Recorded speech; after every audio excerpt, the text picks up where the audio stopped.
Olá, aqui é o professor Cristiano de novo, né? E hoje a gente vai começar uma sequência de aulas sobre análise combinatória, né? Primeiro seria interessante a gente definir o que é o termo análise combinatória, né?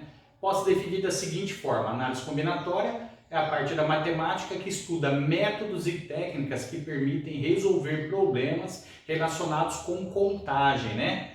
Olhando o nosso cotidiano, a gente pode pensar da seguinte forma: quando acessamos determinado site, usamos uma senha, né, escolhida dentre muitas possibilidades de que dispomos. A quantidade de senhas possíveis é calculada por meio de conhecimentos que a gente usa em análise combinatória. Técnicas para ampliar a quantidade de senhas possíveis que garantam o seu sigilo são fundamentais para as instituições comerciais ou financeiras do nosso país. Esse é um assunto muito importante e interessante que deve ser explorado pelos professores para envolver os seus alunos, fazendo com que eles participem, discutam os problemas, interpretem os enunciados e desenvolvam a sua criatividade, né? Eu posso elencar aqui inúmeros problemas envolvendo contagem e seria interessante que a gente resolvesse alguns exemplos até para a gente memorizar e guardar os processos de cálculo na análise combinatória. Se for possível organizar de modo racional as possíveis soluções de um problema proposto, a contagem é sempre automática, ela é espontânea, né? Um ótimo exemplo a ser explorado nesse contexto é o que eu coloquei aqui na lousa. De quantas maneiras é possível receber R$100 apenas em notas de R$5 ou de R$10, né? Vamos tentar usar esse pensamento de organização. Eu montei um esquema aqui numa tabela, porque uma tabela é uma forma legal da gente organizar os dados, né? Onde eu tenho as notas de 5 ou de 10, eu só posso sacar o dinheiro nessas duas moedas, né? Ou 5 ou 10. E aqui eu enumerei as possibilidades, né? De que forma que o caixa consegue liberar essas notas para mim. Vamos fazer uma conta? Eu vou pensar primeiro nas notas de R$10, né? Que seria uma das possibilidades. Se o caixa me der 10 notas de 10 vezes 10 eu tenho R$100, então seria uma forma de eu receber o dinheiro. Isso já é uma primeira possibilidade que eu consigo visualizar. Quantas notas eu receberia de 5? Nenhuma. Tem outras possibilidades além dessa? Tem, né? Vamos pensar primeiro nas notas de 10. Eu poderia ter 9 notas de 10, que seria o quê? R$90. Obviamente o caixa me daria mais 2 notas de 5, completando os R$100, tudo bem? Pensando dessa forma, o que eu teria mais? 8 notas de 10, 4 notas de 5, completaria os R$100.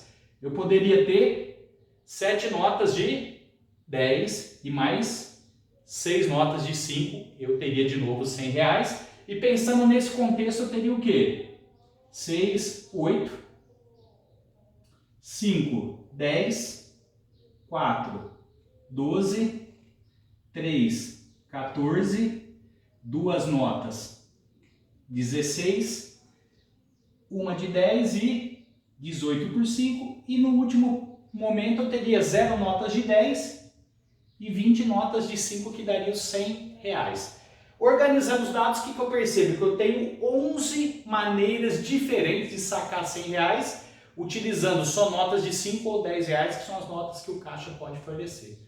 Tudo bem? Dando sequência à nossa aula de análise combinatória, nós temos que rever o seguinte, né? Todo problema de análise combinatória basicamente é um problema de contagem, como eu já mostrei anteriormente, né?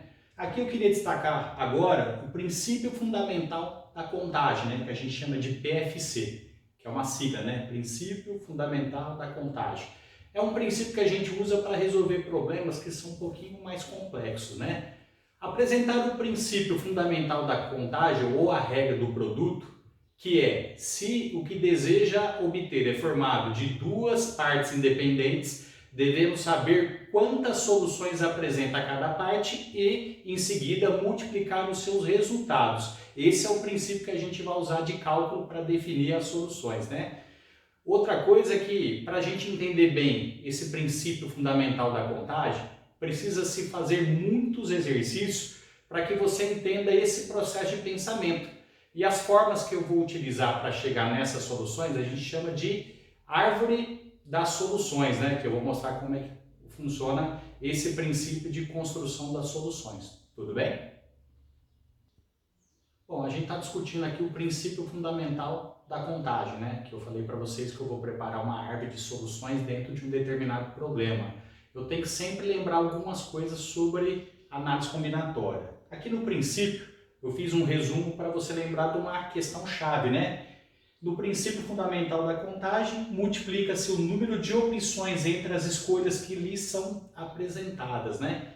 Então, dentro de cada conjunto de situações distintas no problema, você deve o quê? Multiplicar esses resultados entre si. A forma mais interessante de se entender isso é a gente resolver um problema e começar a avaliar essas questões, né? Construir um problema aqui para a gente poder avaliar essa questão da árvore, né? Para ir a uma festa, Ana dispõe de 2 blusas e 3 calças. De quantas maneiras diferentes Ana pode se vestir? É aqui que a gente vai tentar construir as soluções. Analisando aquele problema que a gente colocou anteriormente, para ir a uma festa, Ana dispõe de 2 blusas e 3 calças. De quantas maneiras diferentes ela pode se vestir, né? Então vamos pensar nesse problema, né? Primeiro, quantas opções de escolha eu tenho no problema? Eu entendo que eu tenho 2. Minha primeira opção significa que eu tenho 2 possibilidades, porque a Ana pode escolher 2 blusas. E eu tenho uma segunda opção onde eu tenho 3 possibilidades, porque a Ana pode escolher também 3 calças. São partes independentes, distintas, assim como falou a teoria, né?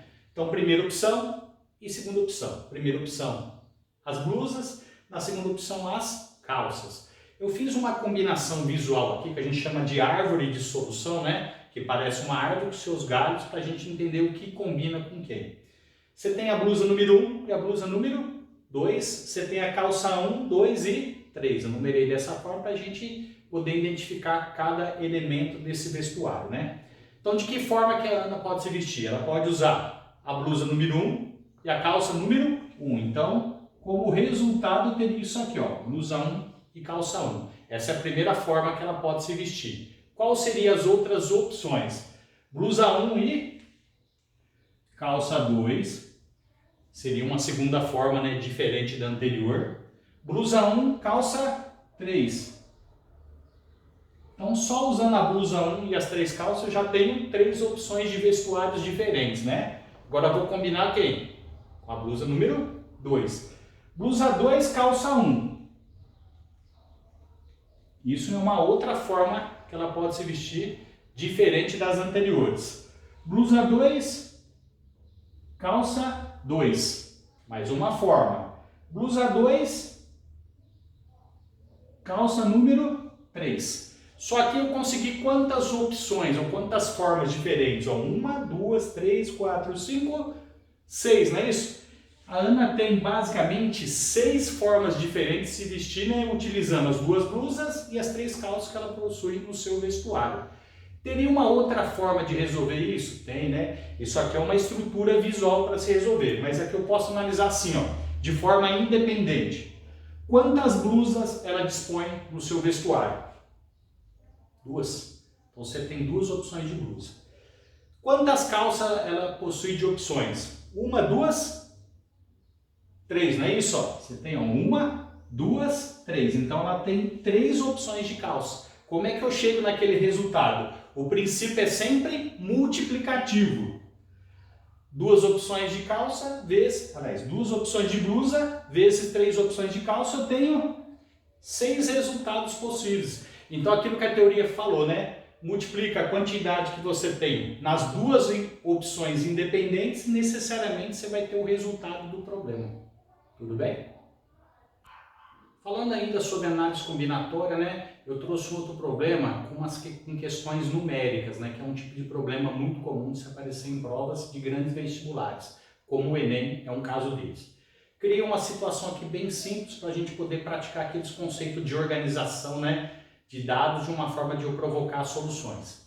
Quantos números de 2 algarismos distintos podemos formar com os dígitos 1, 2, 3 e 4? Quando falo em distintos, o que significa? Que são números diferentes. Então, quando eu criar meu número de 2 algarismos, nenhum número pode ser igual ao outro. Distintos significam diferentes. Não pode ter haver repetição de números na mesma formação numérica, tudo bem? Então eu vou formar números de 2 algarismos usando só esses dígitos, tudo bem?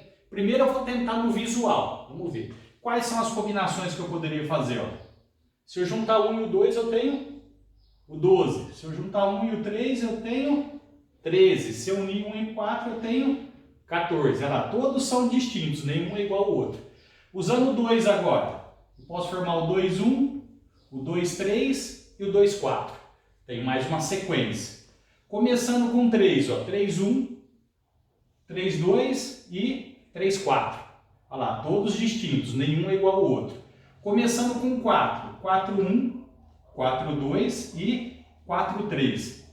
Quantos números de 2 algarismos distintos eu consigo formar utilizando esses dígitos? 3, 6, 9, 12. Dá para se formar o quê? 12 números possíveis, né, de 2 algarismos. Tudo bem? Isso é uma forma onde eu organizei os resultados e consegui visualmente criar soluções. Tem outras formas de resolver? Tem, né? Tem uma forma que a gente fala em lógica de resolução, né? O que seria lógica de resolução? É quando você cria uma estrutura matemática que tem a capacidade de resolver o problema, sem usar necessariamente uma fórmula. Qual seria? Isso aqui é o que eu chamo de método do quadradinho. Tudo bem? É uma forma que eu tenho de chegar na solução. Aqui eu vou analisar quem é o número que pode ocupar a primeira posição e quem é o número que pode ocupar a segunda posição. Vou pensar com lógica, sem necessariamente trabalhar com dados visuais. Quantos números pode ocupar a primeira posição nesse número de 2 algarismos? Tá vendo? Primeira posição do primeiro algarismo, aqui segunda opção. A primeira posição, quais são os números? Pode ser o número 1, ou 2, ou 3, ou o 4. Então eu tenho 4 opções diferentes para iniciar esse número de 2 algarismos. Por que 4 opções? 1, 2, 3 ou 4. Então eu tenho 4 números diferentes que podem ocupar essa posição. Quantos números pode ocupar a segunda posição? Aí que vem a lógica. Aquele número que ocupou a primeira posição, ele pode ocupar a segunda também? Não, porque eles têm que ser distintos, eles não podem ser iguais, eles têm que ser diferentes. Então, imaginando que eu tinha 4 opções aqui, dessas 4 eu vou ter que escolher um número obrigatoriamente. Sobra quantas opções para mim ocupar a segunda posição? São 3 números. Imaginando que aquele que ocupou a primeira posição, ele não pode ocupar a segunda, porque eles não podem ser iguais. O que eu faço aqui? Eu multiplico os resultados. 4 opções no primeiro algarismo, vezes 3 opções no segundo. 4 vezes 3 eu tenho 12. Então eu tenho 12 soluções possíveis. As 12 estão aqui, obviamente, na solução anterior. Espero que tenha ajudado vocês.